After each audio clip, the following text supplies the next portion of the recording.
Bienvenue dans Sex, Love Co, le podcast qui te dévoile tout sur l'intimité amoureuse et érotique. Ici, on brise les tabous pour t'accompagner vers une sexualité épanouie et des relations amoureuses éblouissantes. Envie d'enrichir ta vie intime, renforcer ta complicité ou dépasser les blocages liés à ta sexualité? Tu es au bon endroit. Je suis Gwenaëlle Derost, sexothérapeute, et à chaque épisode, je te partage mon expertise, des témoignages inspirants et des outils concrets pour transformer ta vie intime. On parle de tout ce dont on ose discuter: sexualité, amour, plaisir, désir, érotisme. Ensemble, nous allons lever les tabous pour t'aider à faire briller ta vie intime et amoureuse. Alors, prêt ou prête pour ce voyage intime ? Hello, bienvenue dans ce nouvel épisode de Sex, Love Co. Et aujourd'hui, je voulais te parler d'un sujet qui me titille depuis un certain temps et que une de mes patientes me dit: Gwen, s'il te plaît, fais-en un podcast parce que c'est un sujet, moi, qui me traverse et qui m'aide quand on en parle ensemble de comprendre un peu mieux qui je suis et comment je me définis dans mon intimité, qui est le polyamour. Et je voulais prendre le temps d'en parler parce que le polyamour, beaucoup de personnes se posent des questions sur ce fait de société qui est en train de plus en plus s'ouvrir sur est-ce qu'on est fait pour vivre que dans une seule relation amoureuse ou au contraire, est-ce qu'on peut s'épancher dans plusieurs relations amoureuses en même temps. Et c'est intéressant parce que moi-même, je me suis posé la question à un moment donné dans ma vie, puisque voyant que les relations hétéro-normées, pour ma part hétérosexuelles, me nourrissaient, certes, mais que je voyais que c'était difficile de retrouver une relation dite sérieuse, c'est-à-dire engagée et engageante, je me dis peut-être que si je vais chercher dans plusieurs terrains en même temps, je vais être sûrement plus épanouie que d'attendre sagement que l'amour toque à ma porte, bien que j'aille le chercher vaillamment. Et c'était très intéressant parce que ça m'a aussi remis en question sur la notion du couple. Le couple hétéronormé, pour ma part, puisque je suis hétérosexuelle à grande majorité, et dans la normalisation aussi de ce qu'on fait du couple aujourd'hui dans notre société, qui est évidemment construite sur les conditionnements, les injonctions et les croyances du passé, sur la notion du couple. Donc c'est hyper intéressant de se poser la question en fait de ce polyamour, qu'est-ce qu'il veut vraiment dire en fait dans notre société aujourd'hui ? Pourquoi aujourd'hui il y aura beaucoup de personnes qui vont avoir tendance à parler de polyamour, là où moi je vois très souvent un besoin corporel que du coup je vais définir comme du polyérotisme. C'est-à-dire qu'il y a un besoin de s'épancher avec plusieurs personnes, pas en même temps forcément, bien entendu, mais de s'épancher avec plusieurs personnes pour être nourri pleinement dans l'acte érotique, puisque le corps a des besoins spécifiques que parfois sa partenaire ne peut pas apporter pour des raisons juste de langage érotique ou aussi parce qu'on n'a pas tous les outils d'exploration et on n'a pas tous les mêmes désirs et besoins dans la sexualité. Et donc du coup, aujourd'hui peut-être qu'on va appeler ça aussi un besoin de rentrer en relation multi-partenaires, pluripartenaires, et qu'on va appeler ça peut-être du polyamour. Moi, je me suis vraiment posé la question si en fait c'est pas du polyérotisme, un besoin d'expansion et d'épanchement du corps. C'est que des questions que je pose ici, il n'y a pas de vérité en soi. Parce que ce que je te dis là maintenant, c'est ma réflexion d'aujourd'hui. Peut-être que cette réflexion évoluera dans 5, 10 ans ou dans quelques mois. Et j'en ai rencontré des personnes qui sont dans le polyamour et j'ai trouvé toujours ça très intéressant d'écouter leur expérience parce que ça a pu, m'apporter un enrichissement personnel puisque moi, je ne l'ai jamais expérimenté. Parce que je pense que j'aurais trop du mal à vouloir, tout simplement. Déjà que je trouve qu'une relation c'est dur, alors plusieurs en même temps, et c'est là où justement moi je vais t'amener tous ces questionnements, est-ce que c'est vraiment du polyamour en fait ? Donc voilà. Ce qui veut dire, c'est que moi je suis hyper preneuse sur tes réflexions personnelles, si en plus tu es une personne qui est dans le polyamour, bien partage-moi ton expérience, dis-moi comment toi tu le vis, comment tu le travailles, ces différents liens, c'est hyper intéressant et pourquoi pas du coup rebondir sur un prochain podcast sur le sujet avec vos partages. Ça pourra que enrichir un panel d'expériences qui peut permettre aux personnes qui s'interrogent sur ce lien, sur le lien de l'amour, comment il se construit, est-ce qu'il est unilatéral ou est plurilatéral, unidirectionnel ou pluridirectionnel, ça c'est vraiment une très très grande question qu'on pourrait poser et en philosopher des heures et des heures. Moi là je vais t'amener du coup plutôt une forme de structure, de pensée, de réflexion que moi je me fais et qui est pas figée du coup. Vraiment c'est vraiment pas figé, ça peut être hyper, facilement un sujet à débattre, on peut vraiment amener plein de réflexions je dirais à partir de ce que je vais amener et donc au plaisir de partager sur le sujet. Je vais d'abord, pour ceux ou celles qui ne connaissent pas, ce que c'est que le polyamour, ce que c'est, et du coup comment moi je qualifie plutôt le polyamour versus polyérotisme. Donc le polyamour, c'est ce potentiel, parce que pour moi je trouve que c'est un puissance de potentiel, une capacité à pouvoir tisser des liens amoureux avec plusieurs partenaires. C'est-à-dire que dans une semaine, si je devais le mettre en rationalité pragmatique dans le quotidien, je pourrais avoir 1, 2 ou 3 amoureux. Et qui fait que j'interagis avec ces 1 ou 2 ou 3 amoureux dans la semaine en les voyant ou en les textotant ou peut-être qu'ils habitent dans un autre pays ou dans une autre ville, peu importe. Mais en tout cas, qu'il y a un lien qui est tissé ensemble et où on a ensemble établi un cadre sécurisant. Ça, ce qui est vraiment très chouette d'ailleurs dans le polyamour, c'est qu'il y a beaucoup de communication, forcément, puisqu'on établit des liens, multidirectionnels et pluriels, donc c'est hyper important. Et où, du coup, on va se permettre d'autoriser à l'autre d'avoir d'autres relations amoureuses comme soi.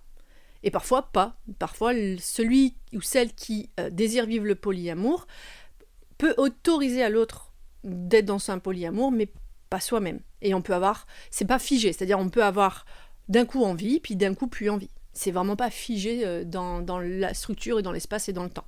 C'est hyper évolutif et du coup ce qui amène un énorme cadre de communication, puisque forcément si on est dans des interactions polyamoureuses, ce qui veut dire que du coup on a cette capacité à tisser du lien avec plusieurs personnes, ça signifie que y a des jalousies qui pourraient se soulever, des peurs, des insécurités en lien avec cette ouverture multi-relationnelle, et qui peut soulever ces insécurités personnelles. Donc ça va vraiment faire aviver beaucoup d'insécurités et que du coup on va prendre le temps d'en discuter ensemble pour aller justement voir si cette relation peut être toujours fonctionnelle dans le temps. Je trouve ça hyper intéressant parce que du coup effectivement ça va aller chercher des profondeurs, ça va aller faire travailler des profondeurs dans la notion de la jalousie, dans la notion du partage, dans la notion de compersion, c'est-à-dire pouvoir être tellement dans l'amour pour l'autre que je comprends son besoin de s'épanouir dans d'autres relations. Donc c'est vraiment le travail de la compersion, ça.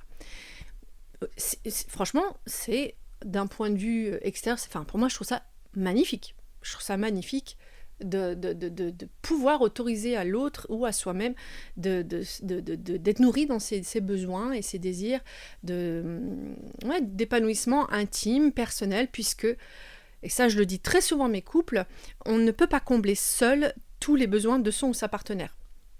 Je parle, évidemment là, quand je dis ça, ça veut pas dire que vous devez tous polyamour, c'est pas ça que je suis en train de dire.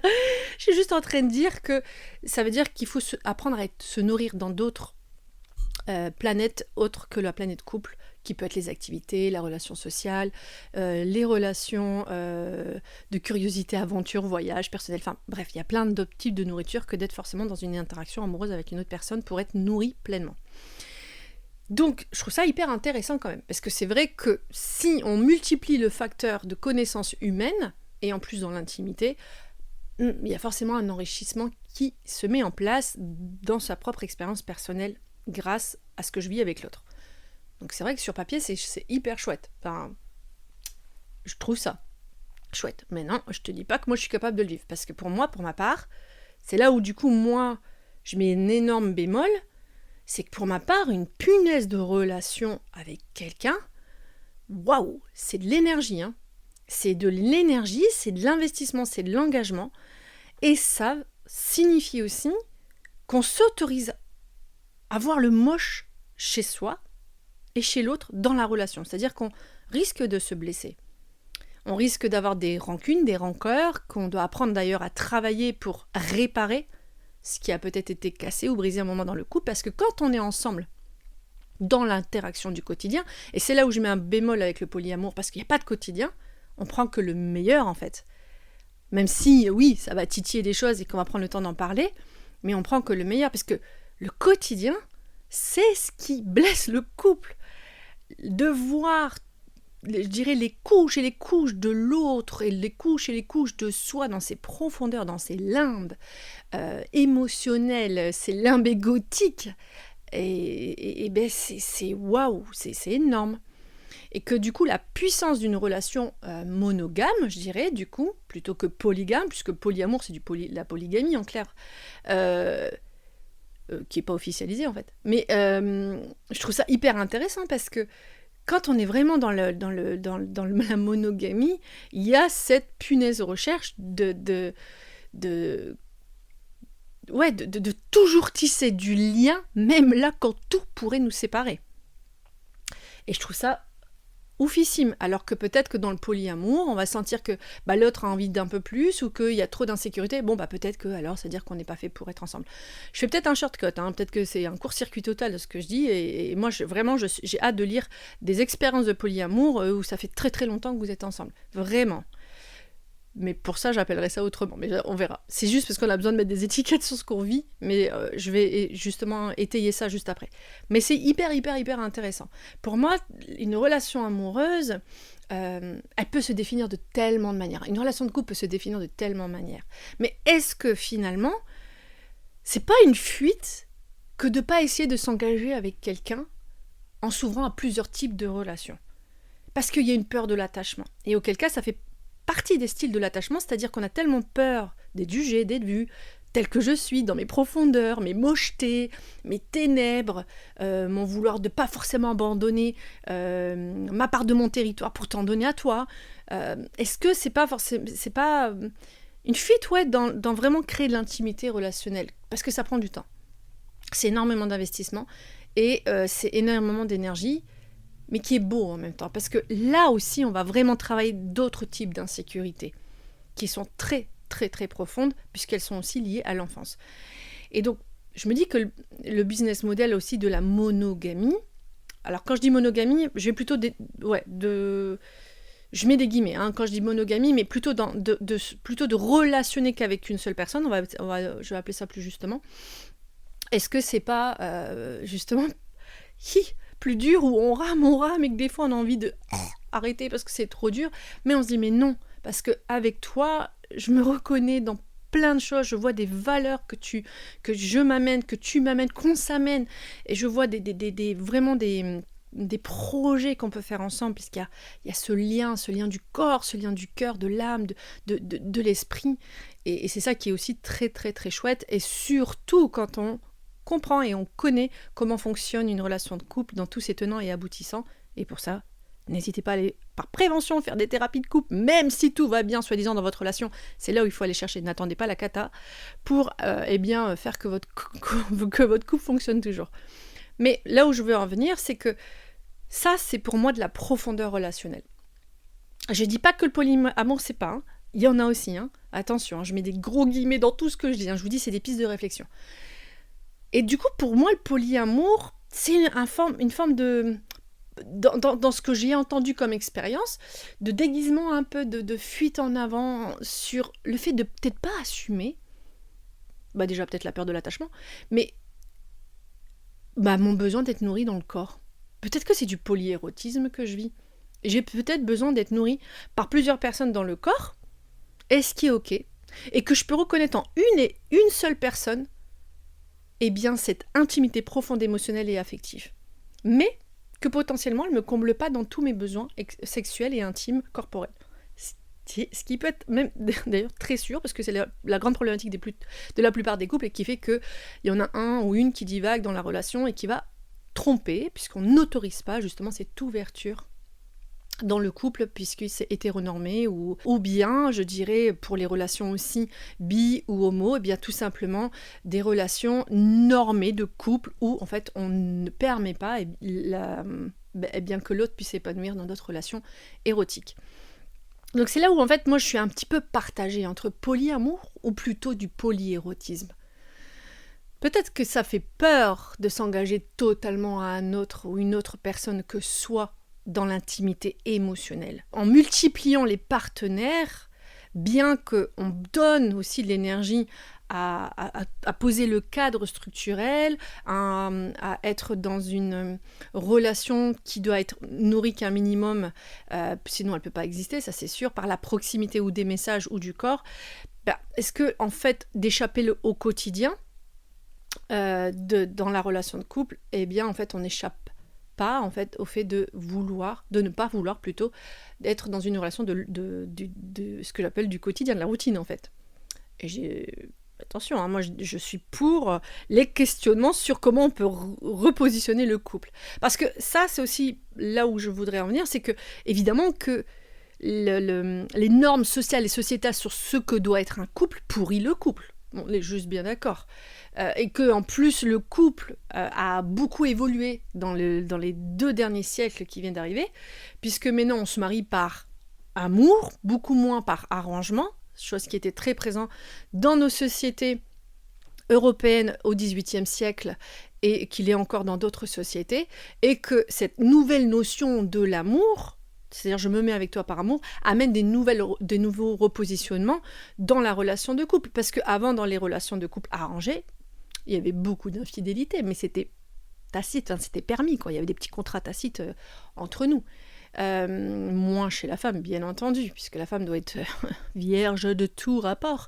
Mais je veux dire, il y avait quand même tout ça, c'était sous-entendu, en fait, parce qu'on savait qu'on se mariait par convention. Maintenant, on se marie par amour. Donc si on se marie par amour, on ne peut pas créer d'infidélité, c'est pas possible. Et que en plus, et bien entendu, la religion rajoute une petite couche dessus, si on est hyper dans tous les carcans religieux, je dirais dogmatique. Hein. Ça ne veut pas dire qu'on ne peut pas croire, rien à voir, mais qu'on est vachement à cheval sur les règles, le cadre, la structure, qui amène de la rigidité dans l'esprit. Moi, ce que je me propose comme question, c'est que peut-être qu'il faut aussi revoir tout simplement le positionnement de ce que c'est qu'une réelle relation de couple. Peut-être que si on était réellement en amour, et quand je parle d'amour, et ça j'en ai fait un podcast, je ne sais plus c'est quel épisode sur vraiment ce que c'est que l'amour, est-ce que quand on est réellement en amour pour l'autre, qui amène les 5 grands principes, qui est le respect, la tolérance, la réciprocité, c'est-à-dire l'investissement, ensemble dans comment nourrir et s'engager dans le couple, le fait d'être dans la proximité corporelle, émotionnelle, eh bien, est-ce que si on amenait tout ça, si on prenait justement eh bien, toute la personne devant moi dans tous ses composants de ses besoins, ses envies et ses limites, est-ce que je peux accepter, parce que je l'aime, cette personne, et je la respecte, je tolère qu'elle a des besoins différents des miens, des envies différentes des miens, que possiblement, elle a besoin d'être nourrie dans d'autres parts d'elle-même, dans l'érotisme. Que moi, c'est pas que je peux pas lui donner, c'est que moi, je lui apporte autre chose, qu'il les satisfait. Et il y a d'autres personnes qui peuvent le satisfaire autrement, dans le polyérotisme. Et bien entendu que cette notion, c'est ce qu'on appelle la notion du couple ouvert, permet du coup, possiblement, de rentrer dans une intimité émotionnelle tellement forte, parce que ça veut dire qu'il y a tellement un cadre sécurisant de communication profonde, parce que alors là, on va travailler aussi la jalousie, hein, on va travailler la peur de l'abandon, on va travailler la peur du rejet, la peur de ne plus être choisi, de ne pas assez être intéressant, d'être transparent. Ça va faire bouger, ça va créer des séismes intérieurs. Et en même temps, c'est tellement un espace d'amour que d'autoriser à l'autre d'être lui-même. Et c'est peut-être ça aussi la clé de l'épanouissement d'un couple. C'est de comprendre.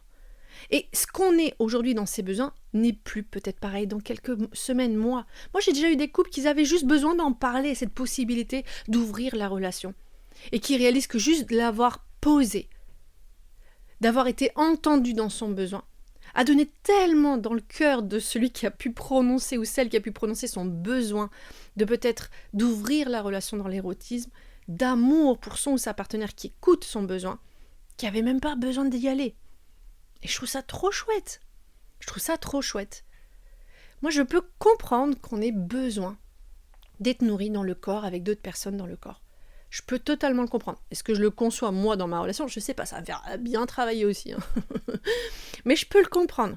Je peux le comprendre qu'on a besoin d'évoluer dans d'autres manières d'être dans l'érotisme avec son ou sa partenaire. Et je trouve ça chouette, je trouve ça beau. C'est là peut-être la clé d'épanouissement dans une relation.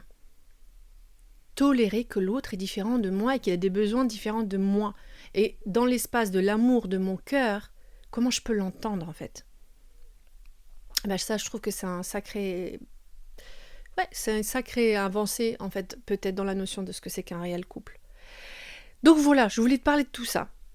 Il n'y a aucun jugement sur peut-être comment toi tu mènes ta relation, peu importe. C'est vraiment des pistes de réflexion.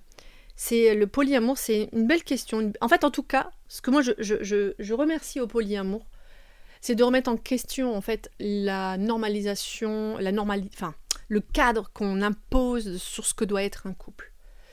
C'est comme le libertinage. Moi, je trouve que tout ce qu'on va appeler les transgressions intimes, émotionnelles, sexuelles, d'un point de vue social et sociétal, bien entendu, puisque la société rigidifie en fait les systèmes de pensée libre, vont permettre tout simplement de pouvoir repositionner initialement tout simplement ce qu'est réellement vivre une interaction intime et sexuellement. Ça va permettre de faire bouger en fait tout simplement ce système de pensée qui peut être parfois trop rigide.